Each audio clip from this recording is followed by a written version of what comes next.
Oi, gente. Vim aqui passar vergonha na internet.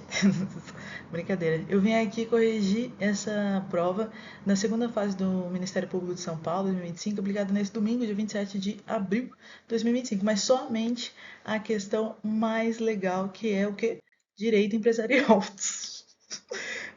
A questão tratava sobre a Lei 11.101 de 2005. Antes de falar da questão, eu queria só lembrar umas observações, mais para ficar lembrado para uma futura prova dessa.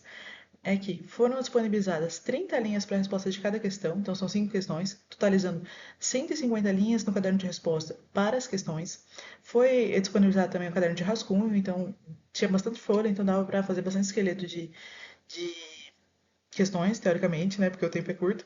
E esse caderno de rascunho ele foi recolhido ao final da prova, juntamente com os cadernos definitivos, que eram 3, porque é separado um para peça, denúncia e outras questões. A duração é 4 horas, uma prova corrida, porque além das 5 questões, tem que fazer a dissertação e a peça. A peça que caiu foi uma denúncia pedindo cota, foram vários crimes. Na minha, deu 6 crimes, mas eu fiquei pensando depois, acho que eu esqueci de 2. Então, não sei, eram muitos crimes. E eram 3 réus, além de um adolescente. E então, foi corrido. Então, só para somar, a denúncia e a dissertação foram disponibilizadas para cada uma delas 120 linhas. Então, se você somar tudo, dissertação, peça e questões, dá 390 linhas do caderno de respostas definitivo. Também foi permitida a consulta à exposição de motivos e súmulas, mas não foi permitida a consulta aos enunciados de jornada, porque é doutrina, então foram grampeados com folha branca, não foi possibilitada a consulta. Então, a questão 3, direito empresarial, caiu sobre a Lei 11.101, 2005, a sociedade de propósito específico, integrante do grupo econômico, seja limitado à sociedade anônima, com patrimônio de afetação, que atua na atividade de incorporação imobiliária, tem legitimidade ativa para ingressar com pedido de recuperação judicial? Justifique, considerando o posicionamento do STJ sobre o tema. Ou seja, ele deixou claro que ele queria jurisprudência. E a resposta, que é a fonte do Google, mas eu conferi, tá certo? É que não. A sociedade de propósito específico, SPE, com patrimônio de afetação, que atua na atividade de incorporação imobiliária, ela não tem legitimidade ativa para ingressar com pedido de recuperação judicial. Essa é a posição do STJ, que entende que o regime jurídico especial do patrimônio de afetação, da lei de incorporações, exclui a possibilidade da sociedade de propósito específico ser submetida à recuperação judicial.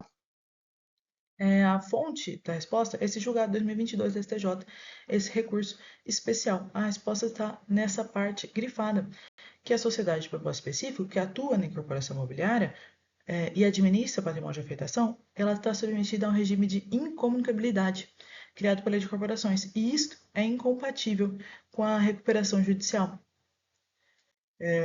A sociedade de propósito específico, que não administram o patrimônio de afetação, elas podem se valer dos benefícios da recuperação judicial, desde que não utilizem a consolidação substancial como forma de sorgimento e a incorporadora não tenha sido destituída pelos adquirentes na forma do artigo 43, inciso 6, da Lei de Incorporação Imobiliária. Aí é o julgado de 25 de maio de 2022.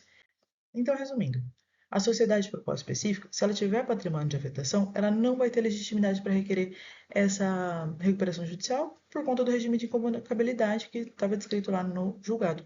Só que se a sociedade de propósito específico ela não tiver patrimônio de afetação, ela pode vir a ter legitimidade, desde que não utilize consolidação substancial e a incorporadora não tiver sido destituída pelos adquirentes. Até tem uma pesquisa científica interessante que é o seguinte: se você, quando erra uma questão, por exemplo, é muito comum ouvir meus amigos falar, eu errei essa questão, não esqueço nunca mais.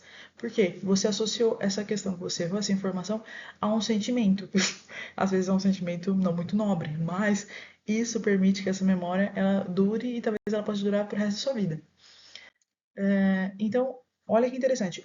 Nas questões do Ministério Público do Estado de São Paulo, em provas anteriores, segunda fase, a lei de falências, 11.101, já caiu. Então, aqui, ó, 2019, essa questão 3, de um dos tipos de prova, né, que são 3 tipos de provas, tem um sorteio e tal, mas uma das questões era sobre recuperação judicial e justamente pedindo posicionamento jurisprudencial. 2017 também. Ah, tá. Antes, esse aí é o espelho dessa questão de 2019. Então, espelho é meio difícil achar o espelho do Estado de São Paulo, porque nem sempre eles disponibilizam. Às vezes eles disponibilizam só para quem foi para a segunda fase. Então, esse é o espelho de 2019. Aí, ó, tem o item A e tem o item B. Você vê que o item A ele é dividido em várias. A nota é fracionada, né? Questão, se eu não me engano, é um ponto. A nota foi. Ó, o item A foi 0,5 e o item B também foi 0,5. Em 2017, também, no concurso 92, também caiu uma questão da Lei 11.101 mais aberta, pedindo a diferença da atuação do Ministério Público no processo de falência e de recuperação judicial. Aí tinha que lembrar lá no artigo 4º, vetado, e citando artigos. Então, você já ouviu falar que é muito importante analisar a prova, o que caiu na primeira fase, para tentar prever o que vai cair na segunda? Eu já ouvi isso várias vezes. Será que essa regra ela pode ser aplicada pelo Ministério Público de São Paulo dessa prova? Então, na primeira fase do Ministério Público de São Paulo, a questão 41 caiu sobre a Lei 11.101, falando aí ó, de falência, desconsideração da personalidade jurídica. Nessa questão 41, já exigiu a falência, então já exigiu a questão da Lei 11.101. A questão 66 também caiu sobre falência, sobre a Lei 11.101. São duas, hein? Duas questões. A questão 67 também pediu sobre a Lei de Falência e Recuperação Judicial. A 68 também.